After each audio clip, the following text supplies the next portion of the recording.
What's up, everyone? Welcome back to Sunnydale Live. I'm your host, Jonathan, and today we're talking about yet another Xander episode, The Pack. This episode starts off at the zoo, and Buffy's just kind of miserable. She gets picked on by some bullies who are the cool kids, but are really lame and not at all interesting. It's like the worst example of popular kids you could think of, which is insane because Cordelia and the Cordettes do popular so well. These guys just seem like losers.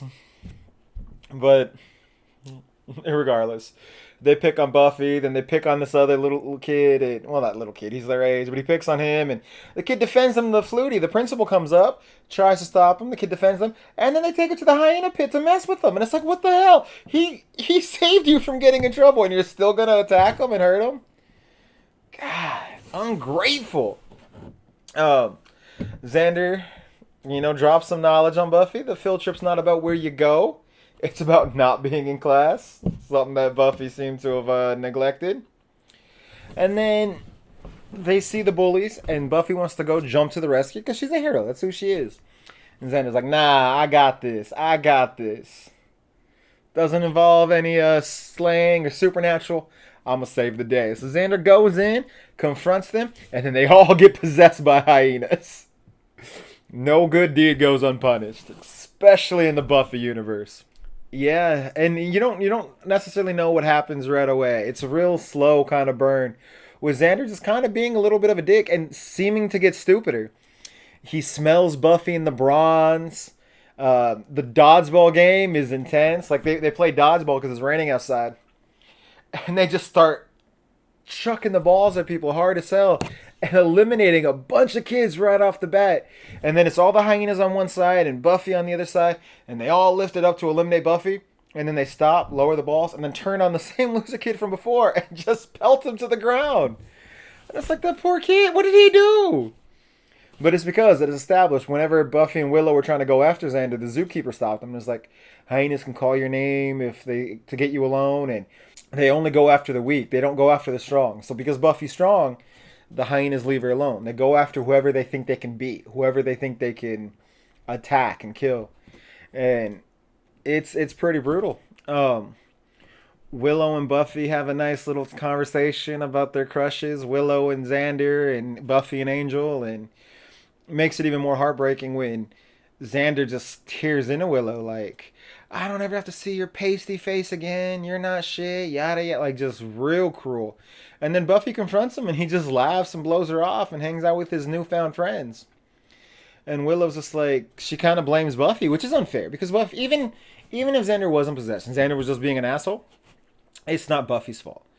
The fact that Xander has a crush on her is not anything that Buffy did. That's just, Buffy's not responsible for how other people react to her. And to be fair, Willow, what Xander said to Willow crossed the line, yeah, but she's not entitled to having Xander have feelings for her. That's not how life or relationships or anything else works. And I think people need to understand that more. There's we see this school mascot running around. It's this little pig, and Buffy saves him, and it's real cute and adorable. So of course the hyenas eat him. They eat the damn pig. After trying way too... This whole episode is really just these kids doing montages, trying to act cool, walking on tables, walking in slow motion through the halls, picking up someone's hot dog and just eating it and then throwing it aside. It's just... Oh, the amount of cringe in this episode is next level. It's just off the wall. It really is. You gotta love it, though. But it is like, what the fuck am I watching? So they eat the pig, and Buffy's convinced that he's a hyena. Buffy figures it all out in her head. Like I'm telling you, man, she's real smart. She's real quick. She doesn't get nearly enough credit. Everyone always talks about Giles and Willow being the brains, but Buffy's real quick. She makes intuitive leaps, and she normally lands on the right spot. And she's trying to explain to Giles, like, Xander's acting weird. He's being aggressive and mean and moody. And Giles just kind of blows it off. He's like, well, he's a teenage boy. His testosterone's everywhere. Like, yes, he's an asshole. Boys can be cruel, but he's not demonic. This is normal. Unfortunately, this is how it's going to be for a while. He'll grow out of it. Like you can't fix it.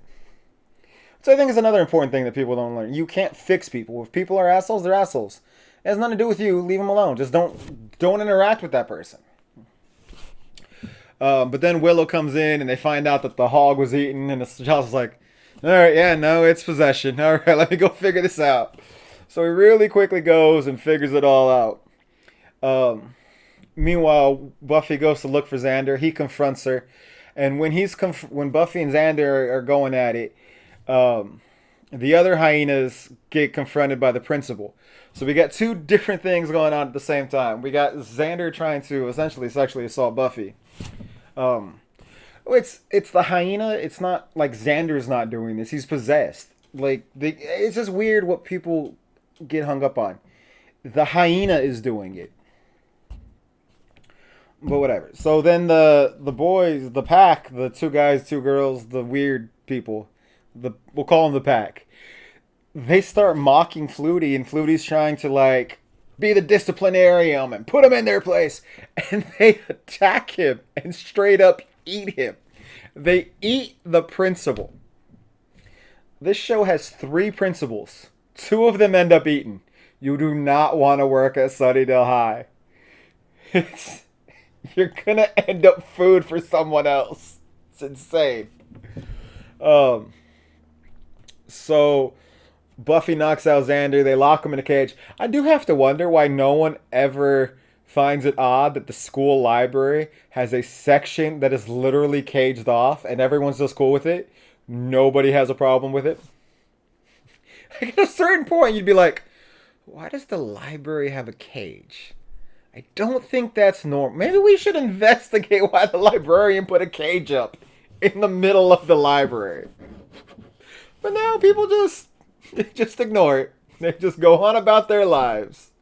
I mean, it does get acknowledged on the what Gingerbread Man or whatever, Gingerbread Man. That's not the name of the episode, is it? It's the episode with the occult. What is the occult episode? Give me one moment. Gingerbread, I was right. How dare I doubt myself? Alright.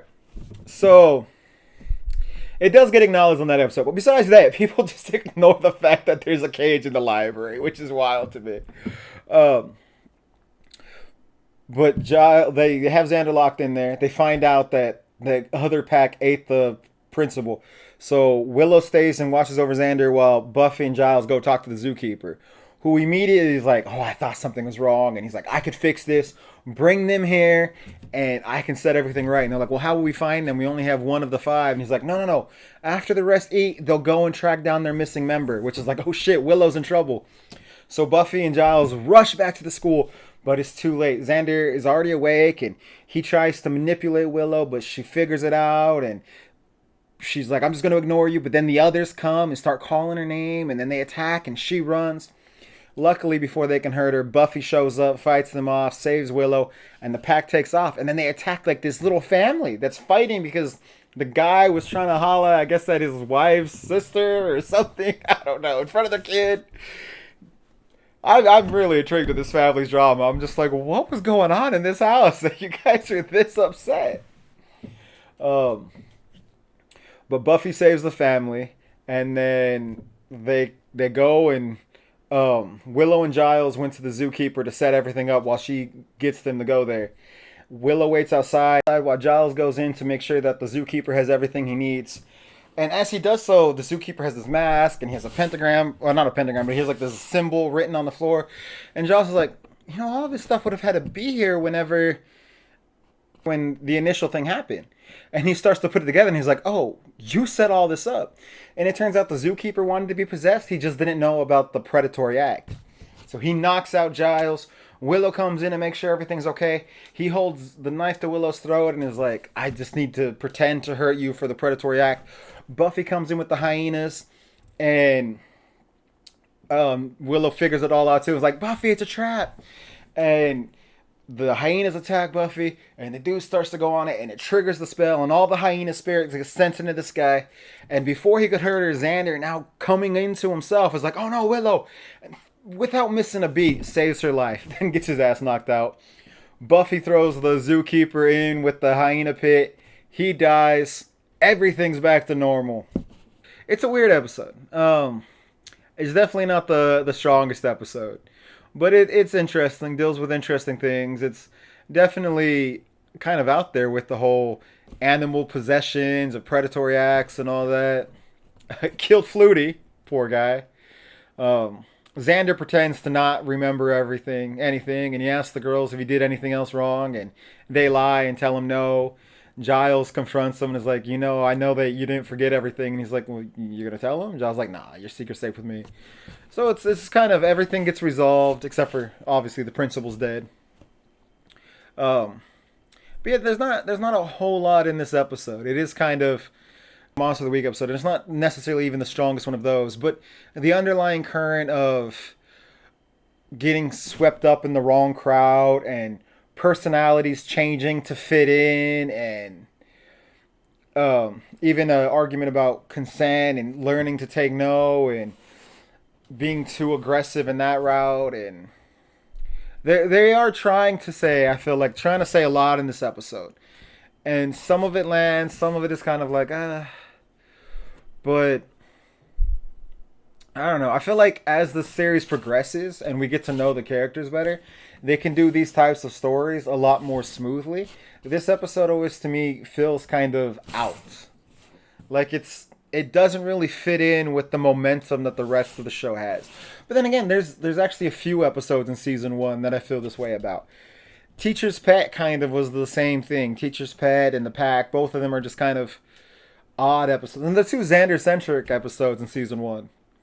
But it's trying a little too hard to catch onto the theme of high school as hell, which Joss Whedon has said is the premise of the show. And I get that, but I don't know. For me, for my money, it's like these episodes and episodes like these, Out of Sight, Out of Mind is another one, are playing more into the theme of high school as hell than it is playing into who these characters are.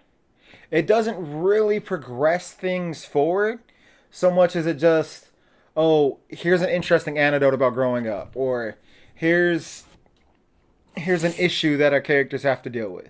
You know what I mean? If that makes sense? Like, I don't know. I feel like these episodes are more plot centric than character driven.